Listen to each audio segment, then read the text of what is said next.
नमस्कार दोस्तों, आज हम मिलाने वाले हैं आपको महान व दिग्गज बिजनेसमैन से। यह कहानी है दोस्तों एक बिजनेसमैन व्यक्ति की। उसका नाम है रतन टाटा। दोस्तों यूँ तो रतन टाटा का नाम देश का हर एक इंसान जानता है। कई लोग तो उन्हें बिजनेस फील्ड में अपना बॉस भी मानते हैं, क्योंकि इनके बिजनेस करने के तरीके सब दुनिया को पसंद आते हैं।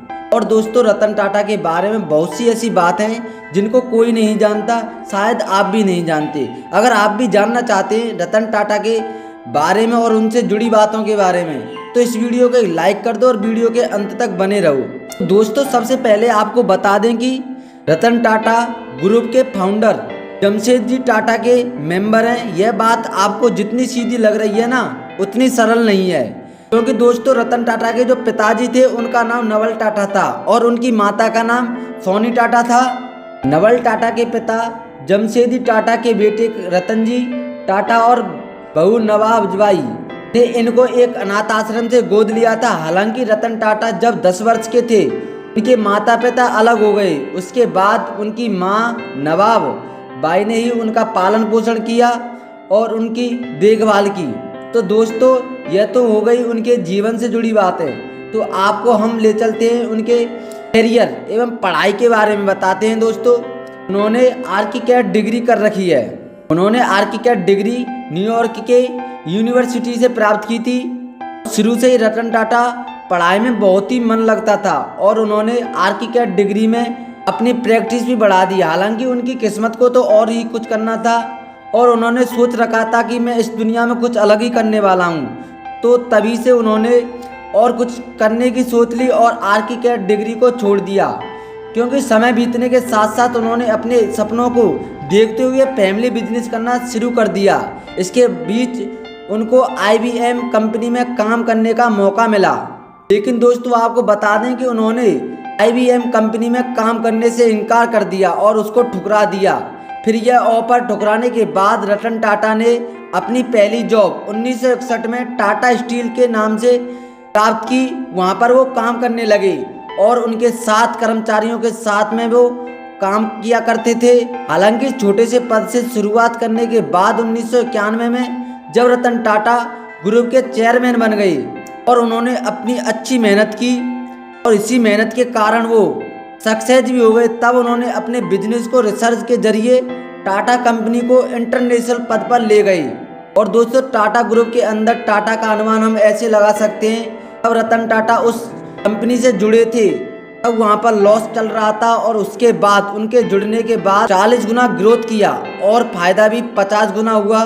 टाटा ग्रुप का नाम इसलिए हुआ क्योंकि रतन टाटा ने इसमें अच्छी मेहनत की और अपने नज़र में सभी काम कराए गए। और इसके साथ ही टाटा ग्रुप कंपनी ने बहुत ही अच्छी ग्रोथ पाली और इसमें धीरे धीरे और टाटा कंपनी छोटी से मोटी कंपनी हो गई। उन्होंने टाटा के नाम से छोटी गाड़ियों से लेकर बहुत बहुत बड़ी और कीमती गाड़ियां निकाली। टाटा टेक के साथ स्टील टेक, टायर जैसे आदि कंपनियों में काम किया और अपनी टाटा को टाटा मारुति ना छोड़ते हुए उन्होंने बहुत ऐसे प्रोजेक्ट बना डाले जिनकी हम कल्पना भी नहीं कर सकते।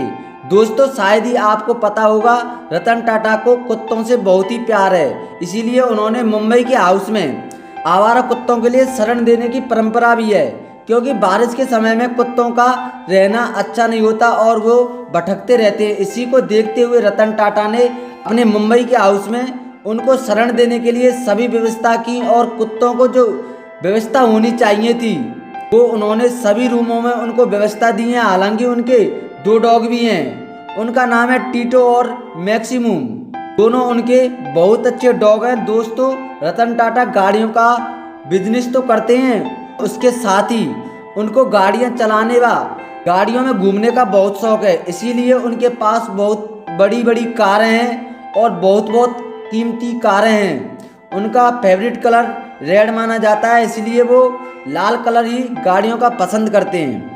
इसके साथ ही आपको बता दें कि दोस्तों प्लेन उड़ाने का भी शौक रखते हैं। रतन टाटा के पास प्लेन उड़ाने का सर्टिफिकेट भी बना हुआ है और हम उसको लाइसेंस भी कह सकते हैं। वे शुरू से ही कहते थे कि तब मैं टाटा कंपनी से रिटायर हो जाऊंगा, तब मैं अपने सपने को पूरा करूंगा।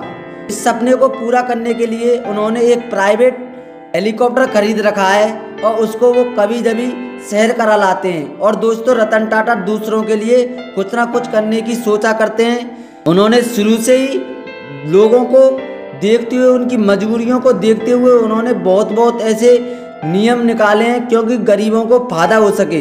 दोस्तों हम इसका अनुमान ऐसे लगा सकते हैं क्योंकि कोरोना महामारी से लड़ने के लिए उन्होंने 1500 करोड़ का योगदान दिया था।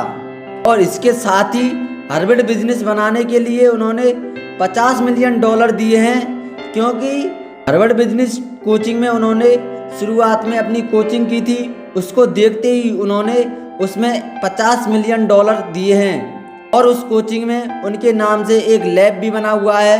दोस्तों उनका एक और सपना है, हर परिवार के पास अपनी एक गाड़ी होनी चाहिए, इसीलिए उन्होंने एक नैनो कार निकाली थी। उसकी शुरुआती कीमत 1 लाख रुपए रखी गई थी, क्योंकि कोई भी परिवार, मिडिल क्लास का परिवार उस गाड़ी को खरीद सके और अपने शौकों को पूरा कर सके। दोस्तों ये हुई रतन टाटा से जुड़ी कुछ महत्वपूर्ण बातें।